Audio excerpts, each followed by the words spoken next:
Olá pessoal, sejam bem-vindos aqui a mais um vídeo do Hora de Investir. E hoje nós vamos falar sobre algo que acontece, a gente não percebe e no fim das contas estamos sendo todos enganados. Então, se você quer saber o que é, fica comigo até o final do vídeo, que é uma coisa muito simples, porém muito importante e que afeta a vida de todos, não só dos investidores. Bem, meu nome é André Rosso, sou investidor, apresentador aqui do Hora de Investir. E você que está chegando agora, eu pediria um grande favor, que ajudasse o canal muito, primeiro com seu like, segundo com a sua inscrição, se ainda não é inscrito. É através desses pequenos atos que a gente vai poder fazer crescer e levar nossa mensagem a mais pessoas. E claro, sempre utilize o campo dos comentários, porque é através dele que a gente pode interagir e redirecionar ou direcionar os nossos vídeos. Pois então, hoje nós vamos falar sobre uma coisa que afeta o bolso de todo mundo: carga tributária e impostos sobre o consumo.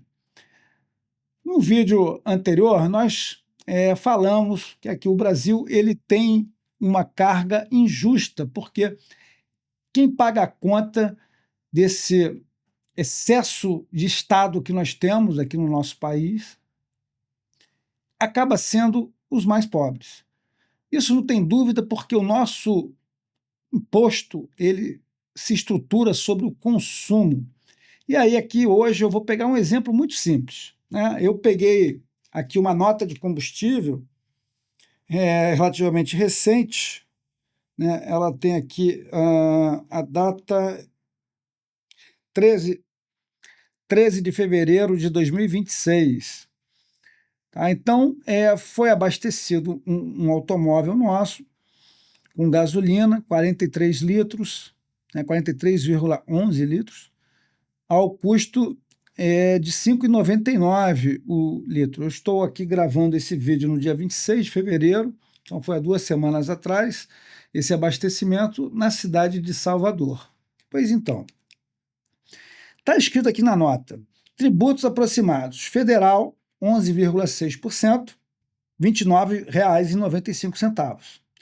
Estadual 23,2%, R$ 59,91. E municipal, zero. Né? Sobre o combustível, só temos a incidência de impostos federais e impostos estaduais. Então vamos à nossa planilha aqui falando sobre a carga tributária efetiva que é cobrada de todos nós brasileiros. Então me acompanha aqui. Nós temos aqui a gasolina com um custo total de R$ 258,23, e na notinha fiscal foi informada uma alíquota de 11,6%, dando um total de R$ 29,95. Da mesma forma, isso de tributos federais. Nos tributos estaduais, foi informado na nota fiscal 23,20, com um total de R$ 59,91. E aí é informado também na nota fiscal que a carga tributária foi 34,80. Acontece, gente, que não é assim que se calcula o imposto. O imposto ele tem um fato gerador, que é a compra de um produto. E aí, sobre esse produto, incidem as devidas alíquotas tributárias dos diversos impostos que são cobrados. Então, o custo real do produto não foi R$ 258 e a gente calcular essa despesa aqui de R$ 59 e de R$ 29,95 por fora. Não. A gente tem que ver a parcela que isso ocupa verdadeiramente nos tributos, porque assim é no mundo inteiro. Você tem o valor do produto, mostrado quanto está se pagando imposto e aí tem a despesa final. Nos Estados Unidos, eles nem têm o cuidado de informar o imposto. Você que tem que estar preparado na hora do caixa para fazer o pagamento, porque eles anunciam o preço dos produtos sem impostos. Quem tem Starlink, por exemplo, né, não sei se já percebeu que o Elon Musk ele informa o preço sem imposto. Se você paga um preço um pouco maior ou bem maior, né, em função dos impostos que incidem depois do preço que está sendo cobrado. Então, na verdade, com um custo de R$ 168,37, nós temos uma carga tributária real de 53,37%. Tá? Isso é mais do que o dobro do que a Europa cobra, né? Eu acho que o IVA lá em Portugal sobre combustíveis é alguma coisa em torno de 20 e alguma coisa por cento. Quem souber, utiliza aí o campo dos comentários para deixar registrado o IVA cobrado em diversos países aí pelo mundo. Mas se nós já estivéssemos aí na modalidade de IVA, em que ia saltar aos olhos aí do consumidor o quanto ele está pagando de impostos, a gente teria aí 53,37% de carga em cima da gasolina. E se nós pegarmos outros produtos da nossa cesta básica, do nosso dia a dia, a gente vai ver que a carga real do produto não é 20, 25, 30%, não, é 40, 45, 50, 60, 70%, a depender do produto. E isso reforça a minha tese que quem paga imposto no Brasil, infelizmente, são os mais pobres, porque os nossos impostos hoje estão muito focados em cima do consumo. Na Europa, por exemplo, onde nós temos um estado do bem-estar social muito mais forte, que entrega muito mais resultado, os impostos lá de valor agregado sobre consumo e prestação de serviço raras vezes excedem 24%, 25%. Tem notícia que um país lá tem 28%, mas a média lá é 20%, 21%, 22%. Altos, com certeza, muito mais altos, por exemplo, do que no Paraguai, que é de 10%, e por isso é que tem muito brasileiro indo para lá, e muito mais alto do que em alguns estados dos Estados Unidos que cobram 6%, 7%. Alguns estados nem cobram, né? A alíquota é 0%. Então, como é que deveria de ser a estrutura de impostos no Brasil? Primeiro, nós teríamos que ter um governo menor, né? Em que ele se preocupasse com o essencial de um governo, que é a segurança, que é a educação, saúde, defesa, as atividades típicas do Estado. E mesmo assim, muitas das coisas poderiam ser entregues a terceiros e os investimentos reordenados. A nossa pirâmide da educação ela tem um estímulo federal muito alto lá no topo, nas universidades, e uma baixa entrega na base da pirâmide, nas fases iniciais do aprendizado. Então, o ensino público, para mim, deveria de ser mais fortemente voltado para a formação. E a universidade deveria de ser paga, mesmo as públicas. Se não for pago com dinheiro, pago com trabalho. Alguns anos de pagamento em termos de serviço obrigatório. Seriam 2, 3, 4, 5 anos, a depender do tempo do curso, duração, custo, etc. Mas isso aí é papo para a gente conversar em um outro momento. Então, a verdade é que a nossa estrutura de impostos ela é perversa com quem ganha menos, ela mascara a real carga que incide sobre o bolso de todos nós e tem uma estrutura que, por privilegiar o consumo em detrimento da renda, acaba, já falamos, penalizando os mais pobres, quando a gente deveria de ter um imposto sobre renda maior. Mas que imposto sobre renda seria esse? Aí cabe a discussão. Seria somente sobre o salário, sobre toda a renda que advém do exercício da atividade empresarial, que seria o prêmio pelo risco que o empresário corre e aonde a empresa já tem uma carga tributária muito alta. Então, isso realmente precisamos discutir lá no futuro. Os nossos políticos precisam entrar nessa discussão.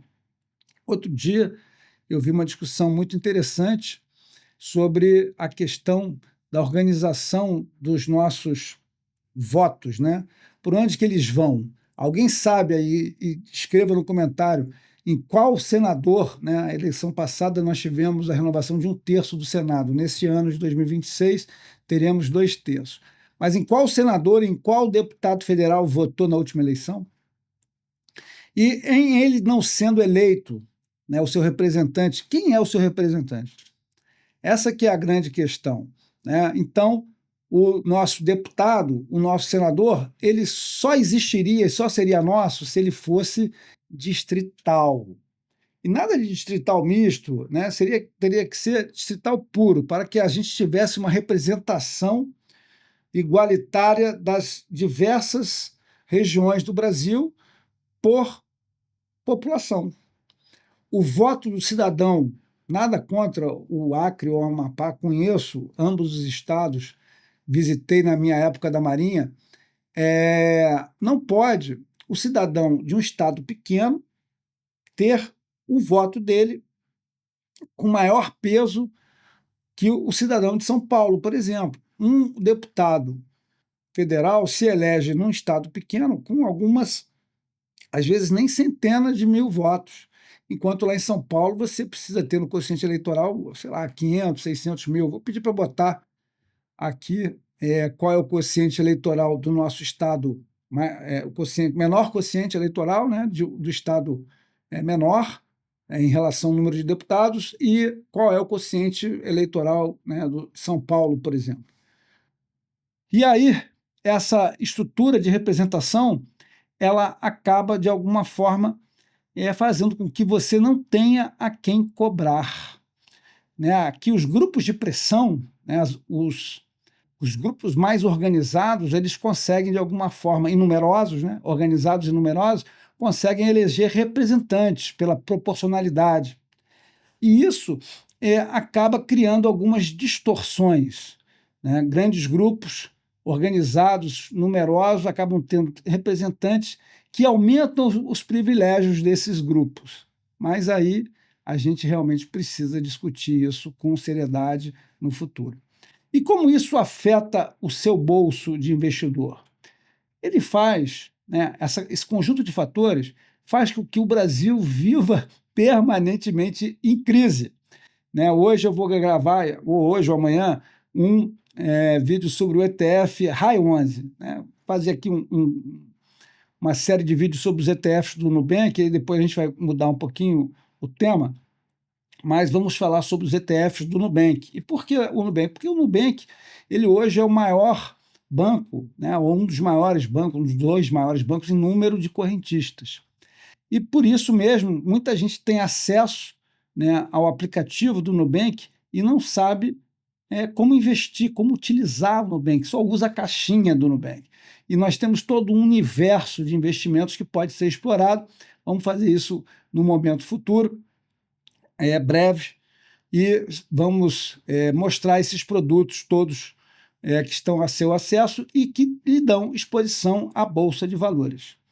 A Bolsa de Valores no Brasil, ela tem sido muito penalizada nos últimos anos, né? De um máximo de empresas lá por volta de 2022, quando chegamos a ter praticamente 400 empresas listadas na B3, esse número caiu para menos de 360, perdemos aí 10% nesses 4 anos, né, de 22 a 26, tendo hoje, né, segundo eu apurei, 358 empresas apenas listadas na B3.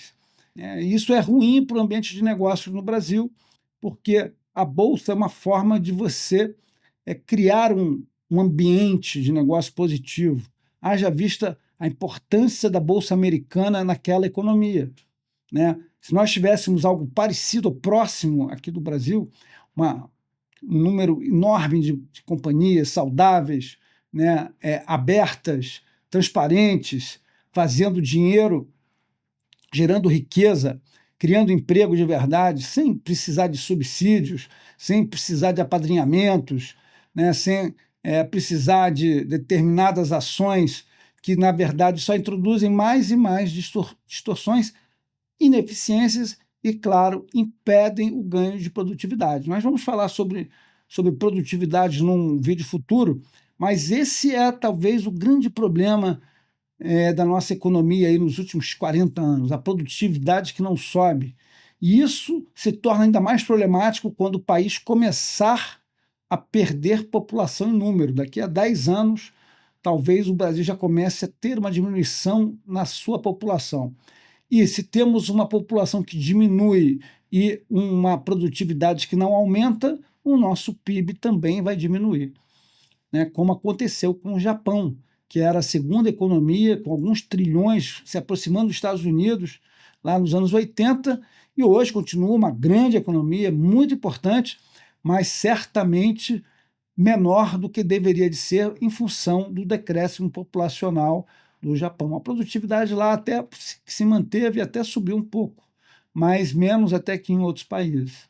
Então é isso, pessoal. Obrigado aí pela companhia, você que chegou até aqui. Se não está inscrito no canal, deixe o seu like, né, o seu comentário. É importante a gente criar uma cultura de inteligência financeira, de conhecer os nossos defeitos, as nossas qualidades. A gente precisa desse conhecimento para fazer análise dos investimentos. O foco principal deste canal é a educação financeira.